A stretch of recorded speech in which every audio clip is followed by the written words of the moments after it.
ሰላም እንዴት አላችሁ ክብራን ተመልካቾቻችን በየሳምንቱ በዚህ ሰዓት ወደ እናንተ የሚደርሰውና በግንባታ ላይ ትኩረቱን ያደረገው ሳምንታዊ የውሃ ልክ መሰናዶ እነሆ ከዚህ ሰዓት ጀምሮ ተጀምሯል። አሁን የምገኘው ከጀርባዬ እንደምትመለከቱ በአዲስ አበባ ከሚገነቡ የወንዝ ዳርቻ ልማት ፕሮጀክቶች ውስጥ አንዱ በሆነውና ከሰሞኑ ደግሞ ተመርቆ ለአገልግሎት ክፍት በሆነው ከእንጦጦ እስከ ቀጨኔ መድኃኔዓለም በሚደርሰው የወንዝ ዳርቻ ልማት ፕሮጀክት መነሻ ላይ ነው የምገኘው። በዛሬው የእይታ መሰናዷችን ደግሞ ይህ ተመርቆ ለአገልግሎት ክፍት የሆነው የእንጦጦ ቀጨኔ መድኃኔዓለም የወንዝ ዳርቻ ልማት በውስጡ ምን ግንባታዎችን ይዟል፣ በምን ጥሬ ዕቃዎች የግንባታ ጥሬ ዕቃዎች ተገነባና ሌሎችንም ጉዳዮች ወደ እናንተ አደርሳለሁ። በዚህ ጉዳይ ላይ ግን ከኛ ጋር አብረን ቆይታ የሚያደርጉና የሚያስጎበኙን ደግሞ እንግዳ አሉ። ወደሳቸው ሄዳለሁ፣ እንግዳዬን አገኛቸዋለሁ። ዞር እያል ከመነሻው እስከ መዳረሻው ይህንን የወንዝ ዳርቻ ልማት የሚያስጎበኙን ነው የሚሆነው። እናንተ ተመልካቾቻችንም ከኛ ጋር አብራችሁን እንድትጎበኙ ነው የምጋብዘው። እስከ መጨረሻው አብራችሁን ቆዩ። ሰላም እንዴት ኖት? እንደምን አለሽ? አለሁ ደህና ነኝ። ሰላም ኖት? ሰላም ነው አለሁ። እንተዋወቅ እስኪ በቅድሚያ። እኔ ዋለልኝ እባላለሁ። የዚህ የአዲስ አበባ ከተማ አስተዳደር የወንዝ ዳርቻ ልማት ቴክኒካል አድቫይዘር ነኝ። በዚህ ደግሞ በእንጦጦ ወዳጅነት ፓርክ ፒኮክ ድረስ በሚዘልቀው የወንዝ ዳርቻ ፕሮጀክት ምክትል ዋና አስተባባሪ ነኝ። እንግዲህ የኛ ፕሮግራም ውሃ ልክ ነው። እዚህ ደግሞ አሁን ከሰሞኑ ተመርቆ ለአገልግሎት ክፍት የሆነው ከእንጦጦ እስከ ቀጨኔ መድኃኔዓለም ያለው የወንዝ ዳርቻ ልማት ፕሮጀክት ከዚህ በፊት መተን ሰርተነዋል። አሁን ደግሞ ተጠናቋል። ግን የወንዝ ዳርቻ ልማት ስንል ራሱ ምን ማለታችን ነው? የወንዝ ዳርቻስ እስከምን ድረስ ነው የሚያካልለው? በጣም ጥሩ። ከዚህ በፊት መስራታችሁን አስታውሳለሁ። በሂደት ላይ ያለን ጥሩ ፕሮግራም ነበረ። የወንዝ ዳርቻ ፕሮጀክት በዋነኝነት ማዕከል የሚያደርገው ወንዝ ነው። ወንዝን ማዕከል አድርጎ በወንዙ ላይ አሉታዊና አዎንታዊ ተጽዕኖ የሚያሳድር የመሬት የከተማ ክፍል ተካቶ ከወንዙ ጋር አብሮ ይለማል።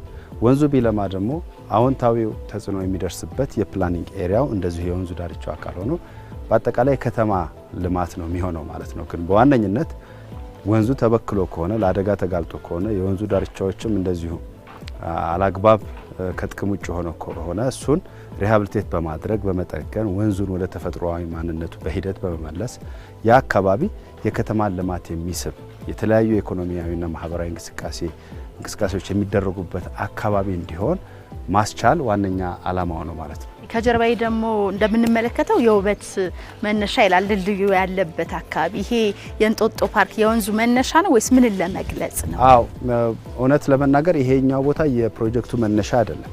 የፕሮጀክቱ መነሻ ከዚህ ምናልባት ወደ 2 ኪሎ ሜትር ከፍ ብሎ የሚገኝ የደን ክፍል ነው። ስለዚህ ይሄ እንጦጦ ተራራ በከተማችን የሚዘንበውን ዝናብ በማስረግ የግራውንድ ወተርን ሪቻርጅ የምናደርግበት ወሳኝ አካባቢ ነው። ለወንዞቹ ብቻ አይደለም፣ ለከርሰ ምድር ውሃም ቢሆን አቃቂም አካባቢ የምናገኘው የከርሰ ምድር ውሃ በዚሁ ተራራ ላይ ካልሰረገ በቀላሉ ውሃ ቆፍረን ውሃ ማውጣት አንችልም። ስለዚህ ምንጮቹም የጠፉት ምንጮቹም በተለይ በባህር ዛፍ መኖር ምክንያት ባህር ዛፍ በጣም ውሃ ይጠቀማል፣ ኢንቬሲቭ ነው፣ በጣም ተስፋፊ ነው። እሱን በአገር በቀል ቀይረን የውሃ መስረግን ሁኔታ ካልጨመረን ምንጮቹ መመለስ አይችሉም። ያ ከሆነ ወደ ታች የሚፈስ ውሃ ማግኘት አንችልም። ስለዚህ ፕሮጀክታችን ገና በቅዱ ላይ ሰው የማያየው ነገር ግን በጣም ወሳኝ የሆነ የወተርሼድ ማኔጅመንት ክልል አለው። ወደ 460 ሄክታር አካባቢ ይሰፋል። ስለዚህ ከፍ ብለን ነው የምንጀምረው ፕሮጀክቱን። እዚህ ውስጥ የአፈርና ውሃ ጥበቃ ስራ በሰፊው ሰርተናል። ነን ኢንጂነሪንግ የሆነ ነው እሱ። በዋነኝነት ኮንሶዎች ናቸው የሰሩት። የኮንሶዎች እርከን እጅግ የተዋበ ነው። ካለምንም ሲሚንቶ ማጣበቂያ፣ ካለምንም የእጅ ሜትር መለኪያ ሰርቬይንግ ማሽን ድንጋይን ከድንጋይ ጋር በማዋደድ ተአምር የሚሰሩ ዜጎች ናቸው። እንደምታዩ እነሱ እዚህ ውስጥ በርካታ ስራ ሰርተዋል። ልክ የተፋሰሱን አካባቢ ጨርሰን ወንዝ የሚባል ወይም ጅረት የሚባል ነገር የሚጀምረው እዚህ የምናይበት ስፍራ ነው። እያንዳንዱ ጠብ የሚል ውሃ ወደ ወንዙ ተሰብስቦ ወይም ወደ ጅረቱ ተሰብስቦ የሚመጣው በዚህ በኩል ነው። የመጀመሪያው ነው። እንደዚህ አይነት በርካታ በዚህም በዛም አሉ። ዝቅ ስንል ነው በቀጣይ አካባቢ የመጀመሪያውን ወንዝ የሚመስል አካላዊ ነገር የምናገኘው። ስለዚህ ይህ ቦታ የውበት መነሻ የተባለው እንጦጦ ተራራ እንዳለ የአዲስ አበባ ዘውድ ነው። ከቡራጆ እስከ አንቆርጫ ኮተቤ ድረስ የተዘረጋ ለከተማችን ዘውድ የሆነ ውበት የሆነ ሌላም ደግሞ ስነ ምህዳራዊ አገልግሎት የሚሰጥ አካባቢ ነው። እሱን ለመጥቀስ ታስቦ የተቀመጠ ነው። እዛም የምናየው ምልክት አለ አይደለ? ቅጠል እሱም ከስሩም ያለው ይህንኑ የእንጦጦን ተራራ አስፈላጊነትን ለማሳየት የተሰራ ነው። መልካም፣ እየሄድን ደግሞ ሌሎቹን እናያለን።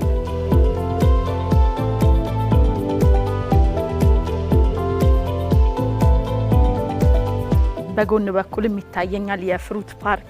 እዚህ ጋር ማረፊያዎችም አሉ። ግን ይህንን ዲዛይኑን ማን ነው የሰራው? ዲዛይኑ የተሰራው በሀገር ውስጥ አማካሪዎች ነው። አንድ አማካሪ ብቻ አይደለም። ከላይ እስከታች በርካታ አማካሪዎች ተሳትፈዋል። እንዲሁም ደግሞ ግንባታውም ላይ ብንሄድ ከ270 በላይ ተቋራጮች፣ አነስተኛ ኢንተርፕራይዞች፣ በስም የሚታወቁ ግዙፍ ዓለም አቀፍ አገር አቀፍ የሆኑ የግንባታ ተቋማትም ተሳትፈውበታል። ከአዲስ አበባ ዩኒቨርሲቲ ጋር እንዲሁም የዲዛይን ሪቪው የመሳሰሉትን ስራዎች በየጊዜው እያስተቸን በግንባታም ወቅት እንደዚሁ ሪቪው እያደረጉ አብረን ስንሰራ ነው የቆየ ነው። ስለ ዲዛይኑ ካወራን ዘንዳ ደግሞ ግንባታው መቼ እንደተጀመረ ደግሞ ማወቅ ፈለግኩ። ይሄ ግንባታው ከተጀመረ የግንባታውም የዲዛይኑም ጊዜ 18 ወራት ነው የፈጀው። እዛ ውስጥ እንግዲህ የራይት ኦፍ ዌይ ሹም አለ መልሶ እዚህ አካባቢ ሁሉ ነገር በነበረበት ምንም ነገር ያልነበረበት ስፍራ አልነበረም። ስለዚህ ለግንባታ ቦታውን ማመቻቸት እሱን ጨምሮ ነው 18 ወራት የፈጀው። ስለዚህ ፓራላሊ እርግጥ ነው ኮንሰፕቱ እና ደግሞ ስኬማቲክ ዲዛይኑ ሌላውም እንደዚሁ አልቋል። ዲቴል የሆነው ዲዛይን ግን ፓራላሊም የተሰራበት አግባብ ነው ያለው ማለት ነው። እስኪ እንደው በዚህ ከእንጦጦ እስከ ቀጨኔ ባለው የወንዝ ዳርቻ ልማት ውስጥ ምን ምን ነገሮች ተካተዋል? ምን ምን ግንባታዎች አሉ? በመሰረታዊነት የፊዚካል ኢንፍራስትራክቸር የምንላቸው ሁሌም የምናውቃቸው መንገድ፣ የፍሳሽ ማስወገጃ መስመሮች፣ የዩቲሊቲ ላይንስ፣ የኤሌክትሪክ፣ ስልክ፣ ውሃ የመሳሰሉት እነዚህ ሁሉ ኮንሲደር ተደርገዋል። በተለይ ከመሬት በላይና ከመሬት ስር ያሉት ቅድሚያ ተሰጥቷቸዋል። እነዚህን መሰረተ ልማቶች ካስቀመጥን በኋላ ነው በላዩ ላይ አገልግሎቶችን መገንባት የጀመርነው። እንግዲህ መንገድ ሲባል ትራዲሽናሊ ሁሉም ሰው የሚመጣለት የተሽከርካሪ መንገድ ነው። መንገድ ደግሞ በስሩ የተሽከርካሪ መንገድ ብቻ ዶሚናንትሊ እኛ ይህን ፕሮጀክት ለማድረግ ያሰብነው የነን ሞተራይዝ ሞተር አልባ የሆነ እንቅስቃሴ በምቾት የሚከናወንበት ሌላ የከተማ ሩት እንዲሆን ነው የፈለግነው። ምክንያቱም 5 ክፍለ ከተማዎችን ከዚህ ከጉለሌ እስከ ቦሌ ድረስ የሚያቋርጥ ነው።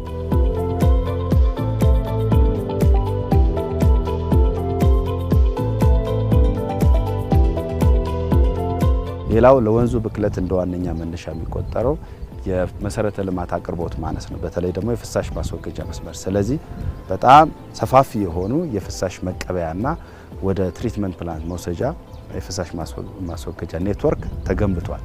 የዩቲሊቲ ላይኖች፣ የመንገድ መብራቶች፣ የስልክ መስመሮች እነዚህ ሁሉ ተደርገዋል። ይህን ከጨረስን በኋላ እንደምናየው የማህበራዊና የኢኮኖሚ አገልግሎት መስጫ ተቋማቶች ነው የምናየው። እዚህ ጋር እንኳን ስናይ ይሄ የፍሩት ፓርክ አለ። ይሄ የፍሩት ፓርክ ራሱ መጠነኛ የሆነ የግንባታ ስራ ያለበት ጥብቅ በሆነ ደን አካባቢ የተከናወነ ነው። ዝቅ ብለን ስናይ ሌላ የዌልነስ ሴንተር እናገኛለን። ሁለገብ የሆነ የስፖርት እንቅስቃሴ ማድረጊያ ደረጃውን የጠበቀ ስቴዲየም እናያለን። የሱን ዝቅ ስንል የሃይኪንግ ወክዌዎች አሉን። ከዛ ከምናየው የከተማው ክፍል እስከ ተራራው አናት ድረስ የሚያወጡ መስመሮች እንደዚሁ እናገኛለን። ዝቅ ስንል ሬስቶራንቶች፣ ካፍቴሪያዎች፣ የህዝብ መጸዳጃ ስፍራዎች፣ የአካባቢን ማንነት ታሪክን የሚዘክሩ የጥበብ ውጤቶች፣ ሐውልቶች፣ የቀለም ቅቦች በየቦታው ላይ እንደ አውዱ በጥንቃቄ እንዲቀመጡ ሆኗል። በርካታ ድልድዮች ከ24 በላይ የሆኑ ድልድዮች፣ የእግረኛ የብስክሌት መሸጋገሪያ ድልድዮች ተሰርተዋል። አንዳንድ ጊዜ ወደ ወንዝ ዳርቻ መዳረሻ የሆኑ የአስፋልት መንገዶች ሲያስፈልጉን ከ12 ኪሎ ሜትር በላይ የአስፋልት መንገድ በዚሁ ውስጥ ተገንብተዋል። ውሃን መጠኑን ለመጨመር እንዳልኩት ከተፋሰስ ስራ ባሻገር አነስተኛ የሆኑ ዊር እና ዳሞች እንደዚሁ በየቦታው ላይ ተገንብተዋል። ሌሎችም እንደዚሁ የህፃናት መጫወቻዎችን በስፋት እናገኛለን። የመሰብሰቢያ ቦታዎች ፐብሊክ ስፔስስ በስታንዳርዱ መሰረት ተርሚናልስ፣ ፓርኪንግ ኤሪያ የመኪና ማቆሚያ ስፍራዎች በስታንዳርዱ መሰረት እስከ ቦሌ ድረስ በ22.3 ኪሎ ሜትር እና በ1037 ሄክታር ቦታ ላይ እንደ አግባቡ ተቀምጧል ማለት ነው። መልካም።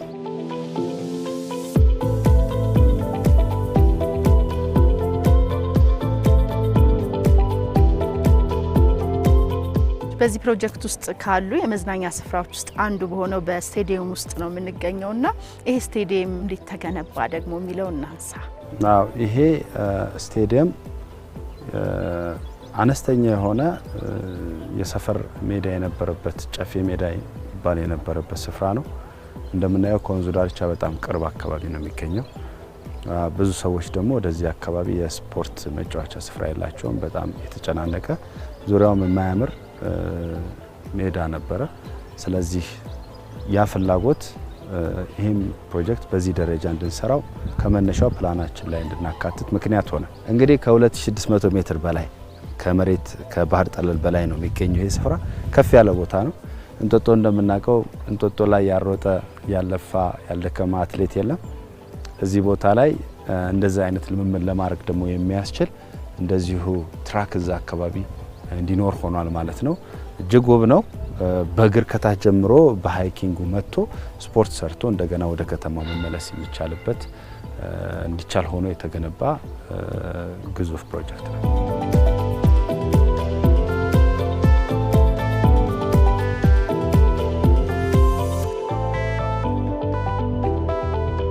እሺ እንግዲህ አሁን ያለነው የሃይኪንግ መንገዱ ወይም ሩቱ ላይ ነው።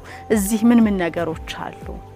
አው ይሄ የተራራው ግርጌ ከጥቂት ከ100-200 ሜትር በኋላ ዋናውን አስፋልት እናገኛለን። ከዛ ቀጥለን በእግራችን ነው ወደ ተራራው የምንወጣው። ተራራው አናቱ ሩቅ ነው፣ ነገር ግን ይሄ መነሻው አካባቢ ነው። የሩቱ ሴፍ የሆነ የተራራ መውጣት እንዲኖር የሚያስችል አክሰስ ነው። አክሰስ ሮዱ ግን እንደለመነው የመንገዶች አይደለም። የሰራንበትን መንገድ ይለያል። ጥንቃቄ የሚደረግባቸው ጉዳዮችም አሉ።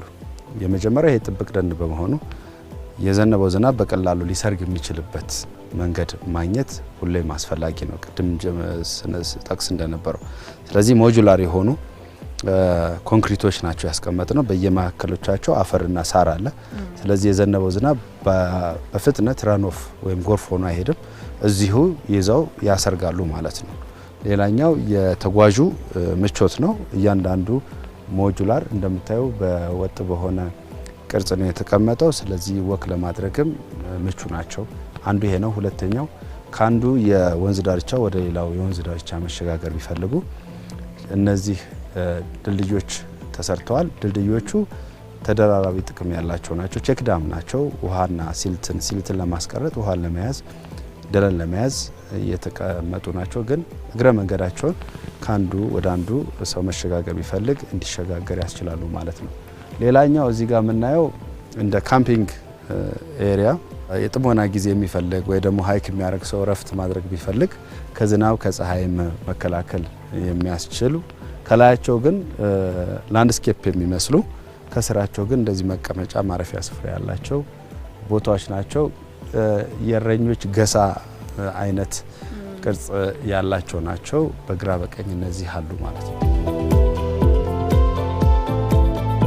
አጠቃላይ የወንዝ ዳርቻ ልማቱ ላይ ምን ያህል ሀገር በቀል እውቀቶችን ተጠቅማችኋል? ምክንያቱም እዚህ ጋም የእረኞች ገሳ በሚመስል አምሳል ነው የተሰራው ብለውኛል። ይሄኛውም እንዲሁ ሀገር በቀል እውቀቶች ምን ያህል ተጠቀማችሁ? የሀገር በቀል እውቀት በስፋት ነው የተጠቀምነው። እንግዲህ አንደኛ የዲዛይን ሀሳቦች ራሳቸው ቅርጾቹ ማንነታችን ሊገልጹ የሚችሉ እንዲሆኑ አድርገናል። ወደ ታች ስንወርድ ምናየው ይሆናል። ከባህል እቃዎች በጋሻ ቅርጽ የሰራናቸው ቤቶች አሉ። በጋን መልክ የተሰሩ የካፍቴሪያዎች እንደዚሁ እናገኛለን። ትልልቅ በእንስራ ሌሎችም እንደዚሁ ተምሳሌታዊ በሆኑ ቅርጾቻችን ማንነታችን ሊገልጽ በሚችል መንገድ ዲዛይን የማድረግ ነገር ነበረ። እንደ ቴክኖሎጂ ደግሞ የተጠቀምንባቸው አሉ። ለምሳሌ ኮንሶች ቴክኖሎጂ ሲባል ሰው ብዙ ጊዜ ከማሽን ጋር ነው የሚያያይዘው፣ ግን አንድን ስራ በቀለለ መንገድ የምናከናውንበት ስርዓት ነው። ኮንሶዎች ውሃን የሚይዙበትና የሚያስቀሩበት ስርዓት አላቸው። አፈርን የሚይዙበት አፈር እንዳይታጠብ የሚያደርጉበት የክትር ስራቸው በጣም ይታወቃል። ስለዚህ የኮንሶ ቴራስ እንደምታዩት እንጦጦ ላይ በውበት እንዲኖር ሆኗል። ውበቱ እንዳለ ሆኖ በአገልግሎት ፈንክሽናሊም ከየትኛውም አይነት የአፈር መጠበቂያ በተሻለ መንገድ የአካባቢ ሚዛንን ለመጠበቅ የሚያስችል ነው። ኮንሶዎችን ከ600 ኪሎ ሜትር በላይ ሄደን ነው ዩኔስኮ መዝግቦታል። አዎ የመዘገባቸው በዚሁ በተለየ እውቀትና ክህሎታቸው ነው። አዎ እስከዛሬ ድረስ ግን ከአካባቢያቸው ወጥቶ ወደ ሌላ ቦታ ያ እውቀት ለማሰራጨት የተደረገ ጥረት አነስተኛ ነበር። እኛ ልክ ይህንን የተፋሰስ ስራ ወይም አዲስ አበባ ገና ሲጀምር የተፋሰስ ስራ ድሮም ይሰራል፣ ግን በላቀ ሁኔታ ይህን ስራ የሚሰራው ማን ነው የሚለው ነገር ነበር ጥያቄ ነበረው። ኮንሶዎች አሉ ዓለም ያወቃቸው። ስለዚህ እነሱን ለምንድን ነው ወደዚህ ከተማቸውን ዋና ከተማቸውን መጥተው ማይገነቡት አሸራቸውስ የማያኖሩት በማለት እዚህ አምጥተን አነስተኛ ኦሪንቴሽን ሰጥተን ያስገባናቸው። ኮንሶዎች እጅግ ትጉዎች ናቸው። ክትትልና ቁጥጥር እጅግ ብዙ የማይፈልጉ ናቸው። በጣም ፕሮዳክቲቭ ናቸው። እዚህ ከተማ ላይ ከምናገኘው አንድ ጉልበት ሰራተኛ 6 እጥፍ ነው በቀን የሚሰሩት። ምርታማነታቸው የዛን ያህል ነውና እነሱን ከዚህ ከተራራው እስከ ከተማው ማዕከል ድረስ አሻራቸውን እናያለን። ስለዚህ ይሄ አገር በቀል እውቀትን እንጠቀም ወይም መጠቀም አለብን ከሚል መርህ አልፈን በተግባር አዲስ አበባ ከተማ ላይ እንዲኖር አድርገናል። ሌላ እዚህ ጋር ብዙ ጊዜ አገር በቀል እውቀቶች እዛው ሎካሊ ላለው ማህበረሰብ ነው እንዲውሉ የሚደረገው። የእርሻም የሚያርሱበት ወይ ደግሞ ሌላም አይነት አንዳች ችግር ሊፈቱ የሚችሉበት መንገድ ነው። ከዛ አካባቢ ውጭ ወጥቶ ወደ ሌላ አካባቢ ሲሰራጭ አላየንም። ጭራሹኑ ደግሞ ከገጠር ወደ ከተማ እውቀት ሲፈስ ብዙም የተለመደ አይደለም። ከከተማ ወደ ገጠር ነው የግንባታ ወይ እንደዚህ አይነት የልማት እውቀቶች የሚሄዱት። አዲስ አበባ ላይ በዚህ በእንጦጦ ወዳጅነት ፒኮክ ፕሮጀክት ላይ ግን እውቀት ከገጠር ወደ ከተማ ላይም ወደ ካፒታል ሲቲ መጥቶ ትርጉም ያለው ስራ በጎላ መልክ ሰርተናል። ከዚህ በላይ ሀገር በቀል እውቀት መጠቀም ይገባን ይሆናል፣ ግን ብቁ ማሳያ ነው ማለት እንችላለን። ከዛም ባሻገር ደግሞ የወንዝ የአፈር ጥበቃውን ለማሳለጥ ደግሞ የተጠቀማችሁበት ሌላ ስልት አለ። ኮንክሪትን ከመጠቀም ይልቅ ሌሎች መንገዶችን አይደል? እሱንም ቢያነሱልኝ። እንግዲህ ልማት ሲባል እኛ በፍጥነት ብዙዎቻችን የምናስበው ኢንጂነሪንግ ወደ ሆኑ ሶሉሽኖች ወይም ደግሞ በምህንድስና በተለመደው ከኮንክሪት ከብረት እና ከሌሎች ግብአቶች ጋር በተገናኘ ነው የምናስበው። ወንዝ ዳርቻ ግን ወንዝ የራሱ የሆነ ባህሪ ያለው ውሃ በጣም ኃይለኛ ነገር ነው። ልክ የእሳትን ያህል ጉልበት ያለው ነገር ነው። በየትኛውም መንገድ በኢንጂነሪንግ ሶሉሽን ረጅም የዘለቀ መፍትሄ ማምጣት እንደሚቸግር ይታወቃል። ስለዚህ የተጠቀምነው አብዛኛውን ጊዜ ነን ኢንጂነሪንግ የሚባሉ የልማት መንገዶችን ነው። ምን ማለት ነው? በተቻለ መጠን የወንዝ ዳርቻው የመንቀሳቀስ ባህሪ ይኖረዋል። ውሃ የመምጣት የመመለስ የመክፋት ሁኔታ ይኖረዋል። ያንን ሊቋቋም የሚችል ንቅናቄውን ሊቋቋሙ የሚችሉ ለምሳሌ የጋቢዮን ስራ መስፋት እናያለን። ቅድም ያልነው የቼክ ቤንች ቴሬሲንግንም እንደዚሁ በየቦታው እናያለን። ይሄኛው በላዩ ላይ እንደገና የባዮ ኢንጂነሪንግ ስራ ነው የሰራንበት። ጋቢዮኑን ሰርተን ወይ ቼክ ዳሙን ሰርተን ወይ ቤንቹን ሰርተን በላዩ ላይ እንደገና ዛፎችን በመትከል ዛፎች በስሮቻቸው ወንዝ ዳርቻ ያለውን አፈር አጣብቀው ይዘው ለረጅም ጊዜ ማቆየት አቅም አላቸውና በተቻለ መጠን እንደዚህ አይነት ከኮንክሪት ከሲሚንቶ ካሸዋ ውጭ የሆኑትንም ቴክኖሎጂዎችን በስፋት ተጠቅመናል።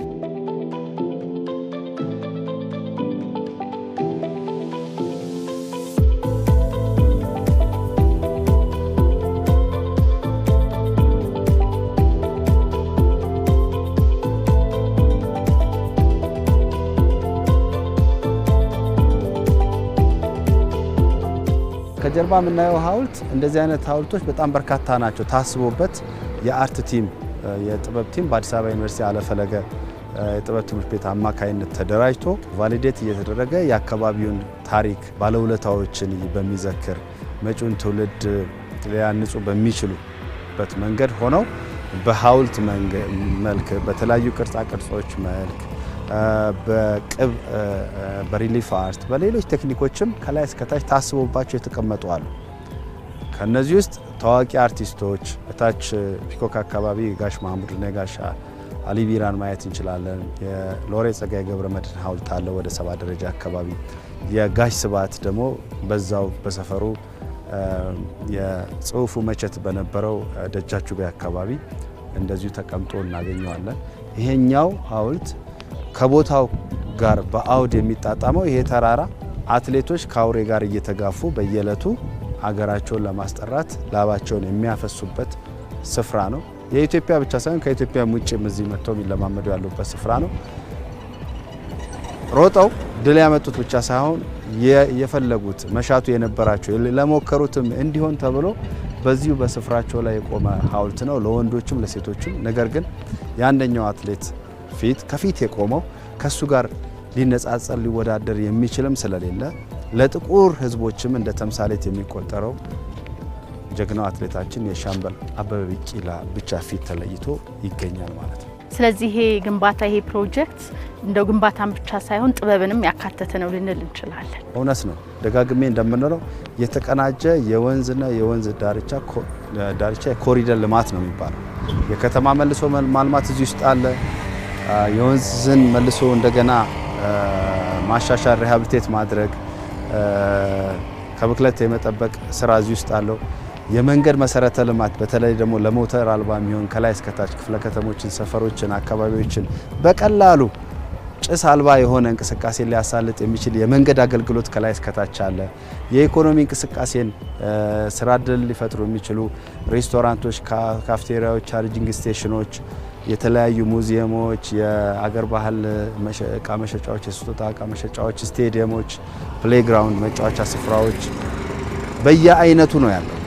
አለፍ ብለን እንደዚህ ደግሞ የጥበብ ውጤቶችን ታሪክን የሚዘክሩ ትላንትናን ከነገ የሚያገናኙ ክሮችን ያበጀ የሄደ ፕሮጀክት ነውና በእርግጥም በጣም የተገናጀ ነው። ከላይ የምናየው ብቻ ሳይሆን ከስር ደግሞ የተቀበረው መሰረተ ልማት የፍሳሽ ማስወገጃ መስመሩ፣ ዩቲሊቲ ላይኑ፣ ሌላውም እንደዚሁ በርካታ ነውና እጅግ የተቀናጀ የከተማ ትራንስፎርማቲቭ ወይም ትራንስፎርሜሽን የሚያሳልጥ ግዙፍ ፕሮጀክት ነው ብለን ልንጠቅሰው እንችላለን። እስኪ እንደው በዚህ ግንባታ ውስጥ የስራ ዕድል የተፈጠረላቸውን ሰዎች ቁጥራቸውን ማወቅ እንችል ይሆን? አዎ፣ ከ50 ሺህ በላይ ዜጎች በዚህ ልማት ላይ እለት ተዕለት በዚህ ፕሮጀክት ላይ ሲሳተፉ ነው የቆዩት። እንግዲህ የሰው ቁጥር እንደ ፕሮጀክቱ ደረጃ ይለያያል። በኮንስትራክሽን ወቅት የነበረው ነው የጠቀስኩት። ነገር ግን አሁን በዚህ ወቅት ደግሞ በእነዚህ በተፈጠሩት ፋሲሊቲዎች ቋሚ የሆነ ኳሊቲ የሆነ የስራ ዕድል የተፈጠረላቸው የአካባቢ ሰዎች በርካታ ናቸው።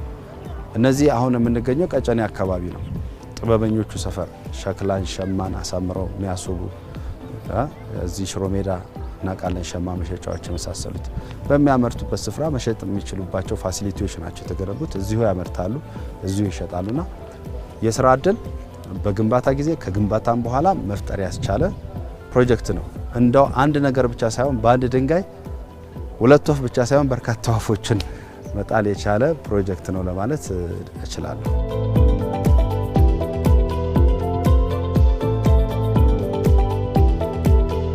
ከሰሞኑ የተመረቀው የእንጦጦ ቀጨኔ የወንዝ ዳርቻ ልማት መዳረሻ ቀጨኔ ላይ ነው ያለ ነው። ከጀርባችን ደግሞ የምናየው ጋሻ ወይም ደግሞ በአክንባሎ ቅርጽ የተሰራ ግንባታ አለ። ምንድን ነው? ምንን ይገልጻል? ቀጨኔ ነው ያለ ነው። አሁንም ሰሞኑ የተመረቀው ፕሮጀክት 9.4 ኪሎ ሜትር ወደ 540 ሄክታር አካባቢ ስፋት ያለው ነው። ከአጠቃላይ ሴግመንት 6 ሴግመንት ክፍሎች ናቸው ከእንጦጦ እስከ ፒኮክ ያለው። ይሄ ከአንደኛው ሴግመንት ሲደመር ሁለተኛ ሴግመንት አናቱ ላይ ነው የምንገኘው። እንደምናየው ይህ ስፍራ የአክንባሎ ቅርጽ እንዲኖረው ተደርጎ ነው የሰራው። ምናልባት ካልተሳሳትኩኝ አብዛኛው የአክንባሎ ስራ የሚሰራው እዚህ ቀጨኔ መድኃኔዓለም ባሉ የሸክላ ጥበበኞች ነውና የአካባቢውን ማንነት በሚገልጽ ሁኔታ አርኪቴክቶቻችን ተጠበውበታል። እንግዲህ ይሄን አገልግሎት የሚሰጥ ተቋም ነው። እንደምናየው ደግሞ የሚሰጠው አገልግሎት ካሰብነው መጀመሪያ ከህንፃው ቅርጽ ጋር የተያያዘ ነውና የሚሸጡት የስጦታ እቃ ነው። የሸማ መሸጫ ሱቆች ናቸው። ከአካባቢው የሚመረተው ምርት እዚሁ መልሶ ወደ ገበያ የሚቀርብበት መንገድ ነው ማለት ነው። ስለዚህ ሁሉ ነገር ይሁነኝ ተብሎ ለምሳሌ የህንፃው ቅርጽ ውስጡ ከሚኖረው አገልግሎት ከሰፈሩ ማንነት እነዚህ ሁሉ ይሁነኝ ተብሎ ታስቦባቸው በዲዛይን ወደ መሬት የወረዱ ስራዎች ናቸው። እንደው በመጨረሻ የኛም ፕሮግራም ውሃ ልክ ግንባታ ላይ ትኩረቱን ያደረገ ነውና አይተነዋል። በጣም ሰፊ ነው። በጣም ደስ የሚል ብዙ የግንባታ ጥበቦች የታዩበት ነው። እንደው ይሄንን ስትሰሩ ግን ምን የግንባታ ግብአቶችን ተጠቀማችሁ የሚለውን አንስተን እናጠቃለን። አዎ በዚህ ስራ ውስጥ በርካታ አይነት የግንባታ ግብአቶችን ተጠቅመናል። ቀደም ብዬ እንደጠቀስኩት የሪቨር ባንኩን ይሄ ዞን 1 የውሃ መውረጃ የምንለውን አካባቢ ግራና ቀኙ እየፈረሰ እንዳይሄድ እና ላንድ ስላይድ የመሬት ናዳ እንዳይኖረው ለማድረግ የጋቢዮን ግብአቶች ተጠቅመናል።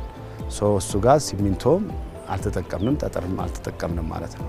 አንዳንድ ደግሞ አስገዳጅ በሆነ ቦታዎች ላይ እንደዚሁ የማስነሪ የሪቴኒንግ ወል ስራዎችን በግንባታም በለመነው መንገድም ሰርተናል። የወክዮቻችንን ማየት እንችላለን። ግራናይቶችን ተጠቅመናል። የሞጁላር ቅድም ያየናቸው ውሃ ለማስረግ የሚያስችሉ የመረማመጃ ግብአቶችንም ተጠቅመናል። አብዛኛው ግብአቶቻችንን ስንመርጥ ከዘላቂነት ጋር ከሰስተናቢሊቲ ጋር አያይዘን ነው የመረጥናቸው። ከተፈጥሮ ጋር የተዋደዱ የተስማሙ እንዲሆኑ ይሁነኝ ብለን ነው የመረጥናቸው። በለመነው የግንባታ መንገድ አይደለም የወንዝ ዳርቻ። ምክንያቱም የወንዝ ዳርቻ የግንባታ ስራ ብቻ የሚከናወንበት አይደለም። የአፈርና ውሃ ጥበቃ ስራ የሃይድሮሎጂ ጉዳይ ያለበት ነው። ያየነው የጥበብ ጉዳይ። ስለዚህ ሁሉም ሙያም ይፈልጋል። ግብአቱም እንደዛው እንደ አግባብነቱ እንጠቀምባቸው። ግን ሴንትራል የሆነው ኮር ዋነኛው መመዘኛቸው የሚሆነው ዘላቂነት፣ ጥራት፣ አገልግሎትን መሰረት አድርገን ነው የመረጥናቸው።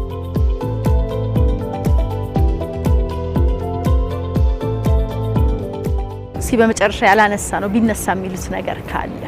ያላነሳ ነው ውሃ ልክ የመጨረሻው ነገሩ ልክ የሚመጣበት ቦታ ማለት አይደለ? ስለዚህ የዚህ ፕሮጀክት ውሃ ልኩ ቅድም ያወራናቸው ሁሉ ጠቃሚ ጉዳዮች ናቸው። ነገር ግን ውሃ ልኩን ፈልገን ማግኘት አለብን። የዚህ ፕሮጀክት ውሃ ልክ ለኔ የፕሮጀክት ማኔጅመንቱ ነው። ያ ደግሞ ሊደርሺፕ ኮሚትመንት ነው። ቅድም ያልናቸው ነገሮች ሁሉ ተቀናጅተው መጥተው በጠንካራ ክትትልና ቁጥጥር እና ድጋፍ ሌት ተቀን በዚህ ባጠረ ጊዜ ባይሰራ ኖሮ ይሄ ውጤት ሊመጣ አይችልም። ስለዚህ የአመራሩ የፕሮጀክት አመራሩ ኮሚትመንት ዋና ቶፕ ታይ ቢም ልክ ህንፃ ላይ ማሰሪያ እንደምናስቀምጠው የዚህ ፕሮጀክት ዋነኛ ማሰሪያ ጉዳይ የሊደርሺፕ ኮሚትመንት ነው። ቀን ከሌት የነከሌ ጉዳይ ነው ተብሎ የተተወ ስራ የለም።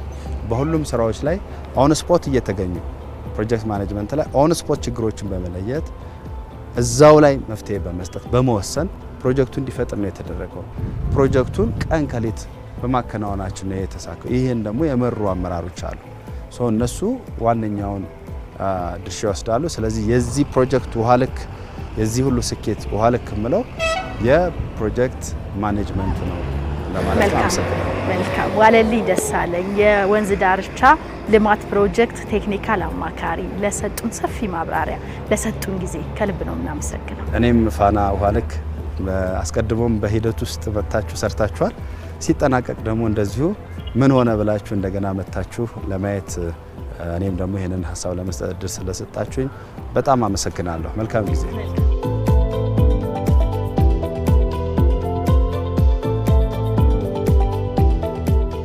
ክቡራን ተመልካቾቻችን በዛሬው የውሃ ልክ መሰናዶ ከሰሞኑ የተመረቀውን ከእንጦጦ እስከ ቀጨኔ መድኃኔዓለም የሚያካትተውን የወንዝ ዳርቻ ልማት ፕሮጀክት ምን ጉዳዮችን በውስጡ አካቷል፣ ምን ግንባታዎች አሉ፣ ግንባታዎቹን ለመከወን የተጠቀሟቸው ግብአቶች ምንድናቸው የሚለውንና ሌሎችንም ጉዳዮች በሰፊው ወደ እናንተ አደረስን። ሳምንት በሌላ ፕሮግራም እስከምንገናኝ ድረስ ቸርን ሰንብት።